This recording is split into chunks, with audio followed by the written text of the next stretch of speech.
मंडळी, महाशिवरात्री हा हिंदू धर्मातील एक अत्यंत पवित्र आणि महत्त्वाचा सण असून तो माघ महिन्यातील कृष्ण पक्ष चतुर्दशीला साजरा केला जातो. या दिवशी भगवान शिव आणि माता पार्वतीचा विवाह संपन्न झाला असल्याची मान्यता आहे. त्यामुळे या दिवशी भगवान शंकराची आराधना केल्यास भक्तांना विशेष फलप्राप्ती होते. 2025 मध्ये महाशिवरात्री 26 फेब्रुवारी रोजी सुरू होऊन 27 फेब्रुवारीपर्यंत राहणार आहे. या पवित्र व्रतामुळे पापांचा नाश होतो, पुण्यप्राप्ती होते, तसेच इच्छित फलप्राप्ती होते.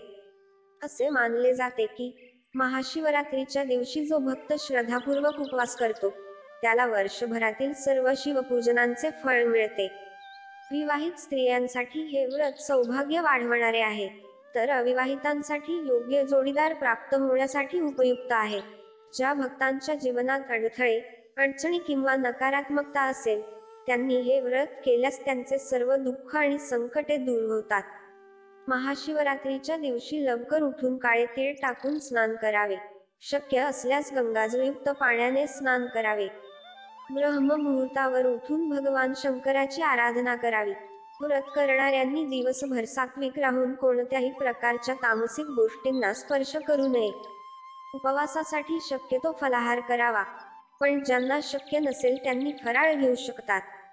मात्र या दिवशी पांढऱ्या मिठाऐवजी सैंधव मीठ वापरण्याची परंपरा आहे. कांदा, लसूण, मांसाहार, मद्य, तामसिक पदार्थ वर्ज करावेत.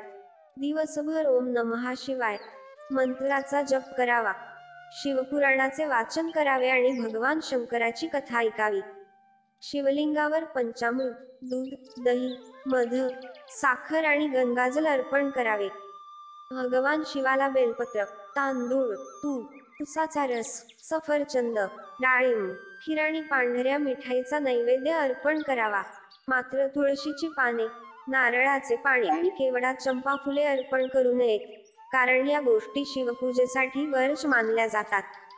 काही ठिकाणी माता पार्वतीला सौभाग्यवती स्त्रियांनी जुगाराचे साहित्य अर्पण करण्याची प्रथा आहे, कारण यामुळे गृहस्थ जीवनात सौख्य आणि समृद्धी येते, असे मानले जाते.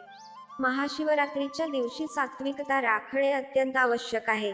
व्रताच्या दिवशी दिवसा झोपू नये, कारण शास्त्रानुसार दिवसा झोपल्यास व्रताचे संपूर्ण फळ प्राप्त होत नाही.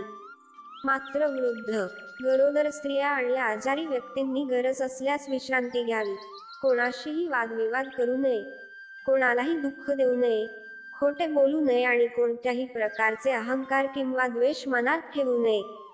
शरीर व मनाची शुद्धता राखावी. ब्रह्मचर्याचे पालन करणे आवश्यक आहे, म्हणजेच कोणत्याही प्रकारच्या विकारांना वश होऊ नये. शिवलिंगावर अभिषेक करताना पंचामृताचा वापर करावा, परंतु हळद आणि शेंदूर अर्पण करू नयेत. शिवलिंगावर अर्पण केलेल्या वस्तू स्वतः ग्रहण करू नयेत, कारण असे मानले जाते की भगवान शिवाला अर्पण केलेल्या वस्तू सेवन केल्याने जीवनात संकटे येतात. शिवपुराणानुसार महाशिवरात्रीच्या रात्री जागरण केल्यास आणि 4ही प्रहरात शिवपूजा केल्यास व्रताचे पुण्य दुप्पट मिळते. पहिल्या प्रहरात दुधाने अभिषेक करावा, दुसऱ्या प्रहरात दही, तिसऱ्या प्रहरात तूप आणि चौथ्या प्रहरात मध अर्पण करावे. प्रत्येक प्रहरात ओम नमः शिवाय या महामंत्राचा जप करावा आणि शिवतांडव स्तोत्राचे पठण करावे. या दिवशी महामृत्युंजय मंत्र जप करणेही अत्यंत शुभ मानले जाते, कारण या मंत्राच्या प्रभावामुळे आयुष्य वाढते, आरोग्य उत्तम राहते आणि मृत्यूदोष नाहीसे होतात. महाशिवरात्रीच्या दुसऱ्या दिवशी म्हणजेच 27 फेब्रुवारी 2025 रोजी सकाळी 6:45 ते 8:30 या वेळेत व्रत सोडावे. व्रत सोडताना सात्विक अन्न सेवन करावे आणि कोणतेही तिखट, मसालेदार, तेलकट पदार्थ खाणे टाळावे. गरोदर स्त्रिया, वृद्ध आणि रुग्णांनी त्यांच्या प्रकृतीनुसार डॉक्टरांचा सल्ला घेऊनच व्रत करावे. व्रताच्या समाप्तीनंतर गरजू आणि गरीब लोकांना अन्नदान करावे. गायींना चारा द्यावा आणि पक्ष्यांना धान्य टाकावे. महाशिवरात्री हे केवळ व्रत नसून भक्ती, श्रद्धा आणि शुद्धतेचे प्रतीक आहे.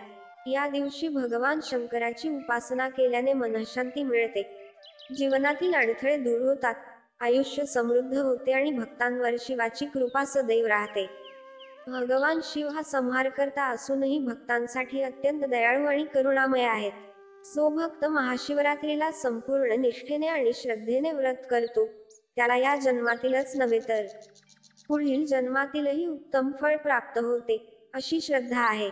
महाशिवरात्रीच्या निमित्ताने संपूर्ण भक्तांनी या दिवशी भगवान शिवाचा जागर करावा, हर हर महादेवचा जयघोष करावा आणि शिवतत्वाचे स्मरण करत आपले जीवन पवित्र व सात्विक बनवावे.